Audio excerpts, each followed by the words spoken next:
igsoon.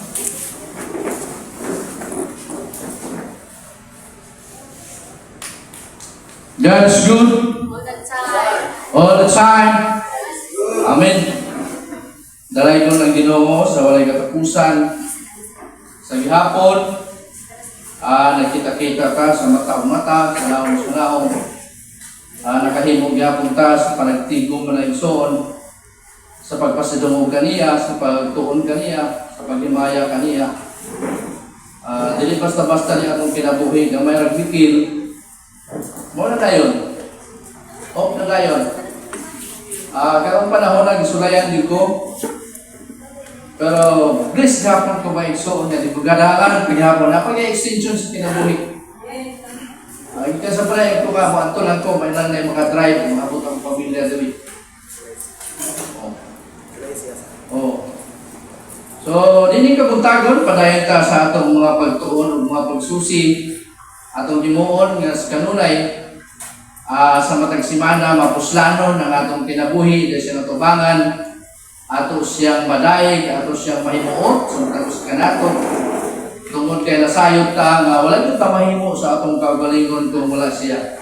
Amen ba? Amen. Wala gyud tay mahimo kung wala siya.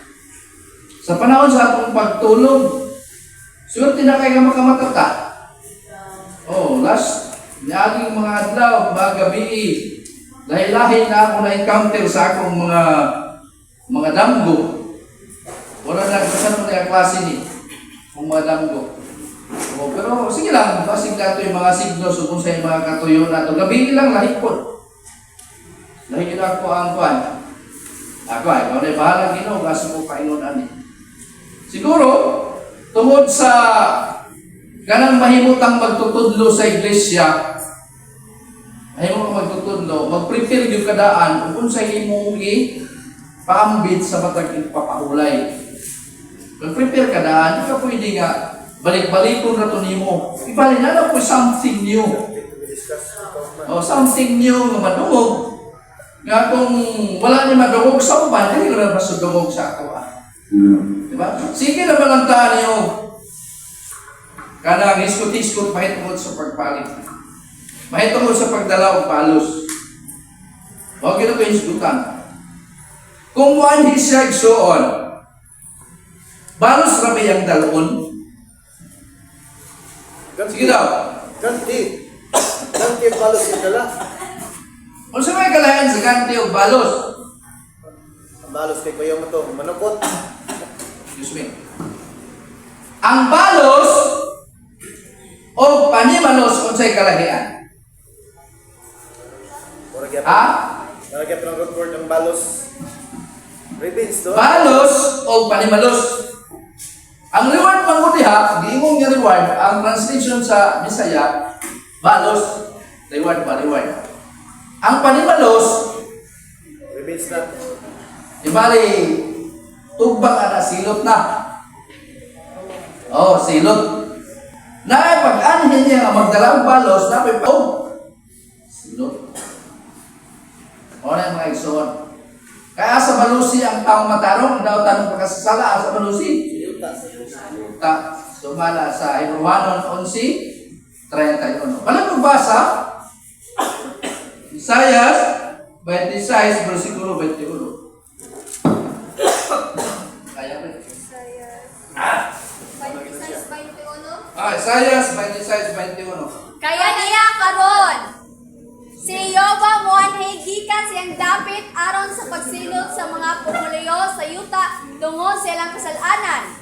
Ang yuta usa mapakita sa iyang dugo ug dili na mutabon sa mga patay. Balik ka, tarong magbasa. Andiyan ka aron. Okay. Kaya niya karon si Yoba muanhay gikan sa iyang dapit aron sa pagsilot sa mga pumuluyo sa yuta tungod sa ilang kasalanan. Ang yuta usa mapakita sa iyang dugo ug dili na mutabon sa iyang mga patay. Muani aron sa pagbalos, pagsilot. Muani sa pagsilot ay. Muani sa pagsilot. Asa man siya gikan? Asa siya gikan? Gikan sa ito sa taas. Langit sa mga langit. O kanang langit sa mga langit. Kanang base sa akong study, mo ay gitawag sa first heaven. Sa wala pang yuta, tanan na sa host, tanan diri sa yuta, sa earth, mo na iyang gipuy-an. Milingkod siya sa tuong kamot sa Diyos. Dito siya gikan muanhin. Gikan sa iyang dapit sa pagpahamtang og silot sa mga taong dautan o makasasala. Ang balos, espesyal adto sa taong matarong. Kung taong matarong, maulay giingon sa kasulatan mga igsoon. Karon, ato gining palutaon kay moingon man gyud ang kasagaran, millions ka mga nagtuon sa kasulatan nga ang mga taong matarong sa langit yung magpuyo. Sa langit yung magpuyo. Ato ning klaro. Kaganang syudad na kitagana sa langit, kang dayan-dayanan sa 12 kamutya, mahamiling bato, karang pure gold ng iyang flooring. Huwag na ako din na ito, dili pa'y pahimutang sa yuta. Bukla 21 versikulo 22, 23 o 24. Bukla 21 versikulo 22. 22.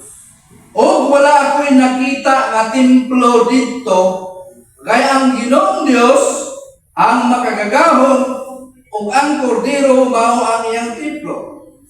Ug ang syudad walay kinahanglan nga pagahayagan sa adlaw o sa bulan. Kay ginaiwagan siya sa himaya sa Dios. Ug ang kordero mao ang iyang suka. Kay ang mga kanasuran managpanlakaw sa taliwala sa kahayag niini. Ug ang mga hari sa yuta, ug ang mga hari sa yuta magadala ngadto sa sunod niini sa ilang himaya. Ug ang iyang mga ganghaan dili pagkasirhan gayud maadlaw kay dito walay gabi. O pagadad-an siya sa himaya ug dungog sa katasuran. Ug walay makasulod kaniya bisan kinsa nga mahugaw. Ni ang nagabuhat sa kalawayan o pagkat kundili ang nasulat lamang sa basahon sa kordero. Walay makasulod. Ang ilang paghahapan ng mga igsoon dito ni sa langit. Sa langit yun eh. Kaya bakasyon man dito sa langit, sunod sa usa ka liboy pahimo na dito. Ako nang i-picture out, kung dito siya sa langit sa usa ka libo ka tuig, ang mga hari sa yuta, naapo dito. Hari sa mga kanasuran na magdalaw himaya. Naa dito, pastor? Naa dito. Ang gawa sa syudad. Unya kaya gawas sa syudad, naman po na gawas sa syudad. Bukla 22 verso 15. Kaya sa gawas, mawang mairo. Ug ang mga lumayan, ug ang mga makikhilawason, ug ang mga mamumuno, ug ang mga magsisimba sa mga Diyos, ug ang tanan nga nahagugma o nagabuhat sa bakak. Sa gawas ha, ko igiingon. So kung tukutan na ka na sa dito, Sa kapagbalutan. apil lang na tanan dito. Nakuha ninyo? Ha? Kung nakapalagitan dito ta magpuyo, anak may study. Dito sa kingharian, kaya sugat man yung dalawa dito sa ibabaw, lain sa mga langit, kagitan. Ngayon madaling ka ng syudad, magadalaaw, ang mga naso, dili na pagkasirang sa adlaw sa gabi. Yang so, wala na'y adlaw. Wala na'y adlaw na, wala na'y gabi, wala na'y adlaw. Kaya magrepresenta ng adlaw, Diyos na. ang Diyos. Mag-represent na. Adlaw diha po sa sulod. Sa sulod ra po sa kuan, sa sulod ra po sa city. Not included tong sa gawas. Sa sulod. Ang napunto lang dire, ang mga hari sa yuta magadala ngadto sa sulod diini sa ilang kamaya. Naay hari sa yuta. Saka pa ay, saka pa na. Posible kung ang hari sa yuta na dinhi unya na dito ang mga taong matarong sa sulod, manaka sila dito kay magdala sa himaya. Ha? Posible. O pagutan nato. So ang palunta mo ni, nga kanang sudara, ipahiluna yun na diri sa syudad, balaang syudad. O ipahiluna yun na siya diri sa yuta. Basa. Ang giingon diri ha, o ang syudad, walay kinahanglan nga pagahayagan sa adlaw o sa bulan. Kay ginaiwagan siya sa himaya sa Dios o ang kordero mao ang iyang suga. Kaya ang mga kanasuran nagpanglakaw diha sa kahayag niini.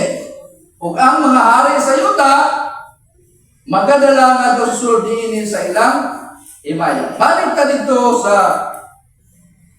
Isaiah 60 versikulo 19 hangtod sa 21. Ang adlaw dili na mao ang imong kahayag sa adlaw. Ni tungod sa kahayag bugat ang bulan kanimo. Apan Apan si Jehova mao ang kahayag nga walay katapusan kanimo. Oh. Ug ang imong Dios mao ang imong himaya. 20. Ang imong adlaw dili na mosalot, ni ang imong bulan mo himatayon. Kay si Jehova mao ang imong kahayag nga walay katapusan. Walay katapusan. Ang mga adlaw sa imong pagbalata pagatapuson. 21. Ang imong katawhan usab silang tanan nga mahimong mataro. Oh. Sila sa walay katapusan magapanunod sa yuta. Ang sanga sa akong tinanong, ang buhat sa akong mga kamot, aron ako pagahimaya.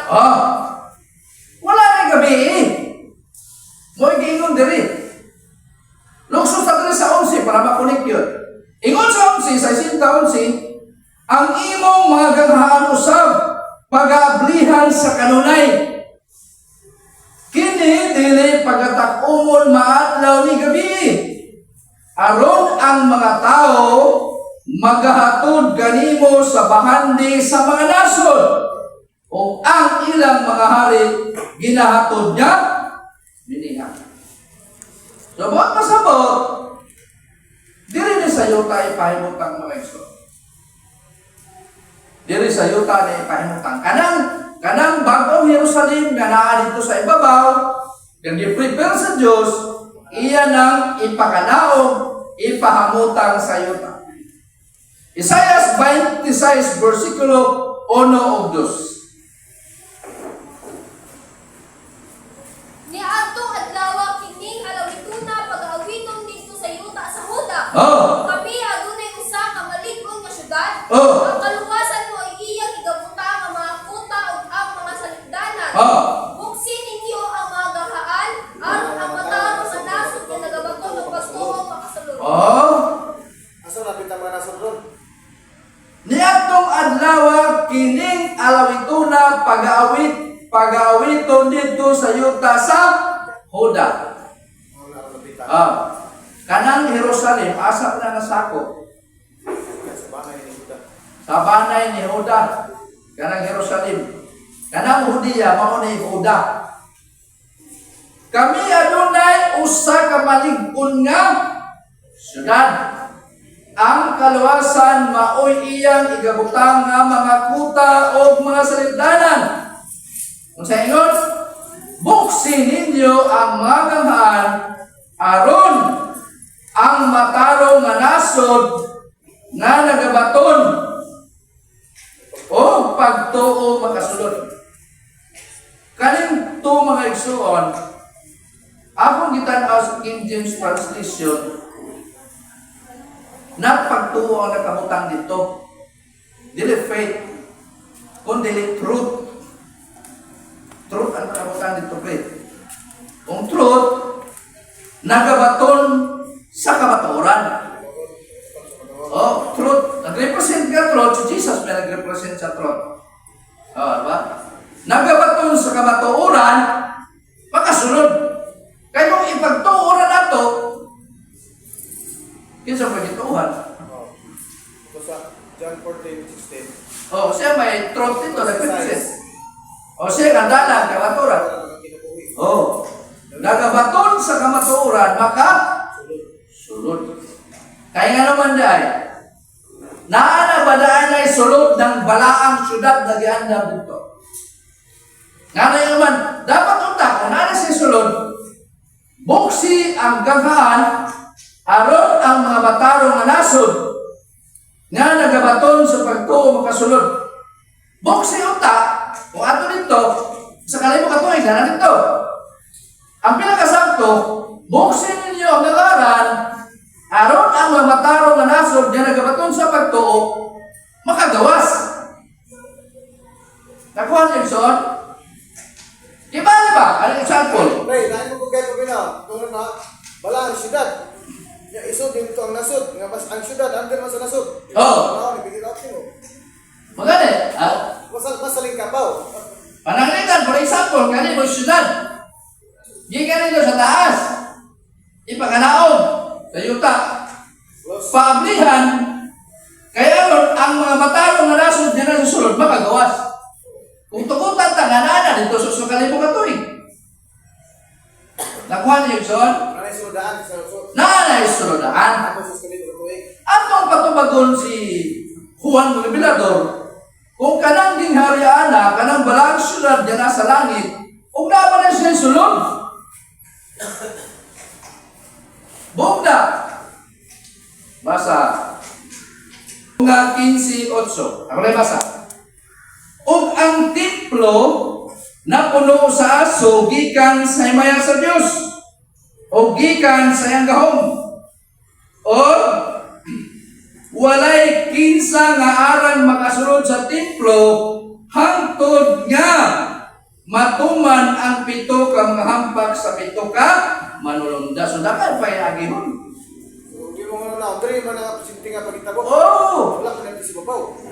Okay. May iya po na mga kagan. Ang hampag, dili na ipahimutang. Pagkahuman na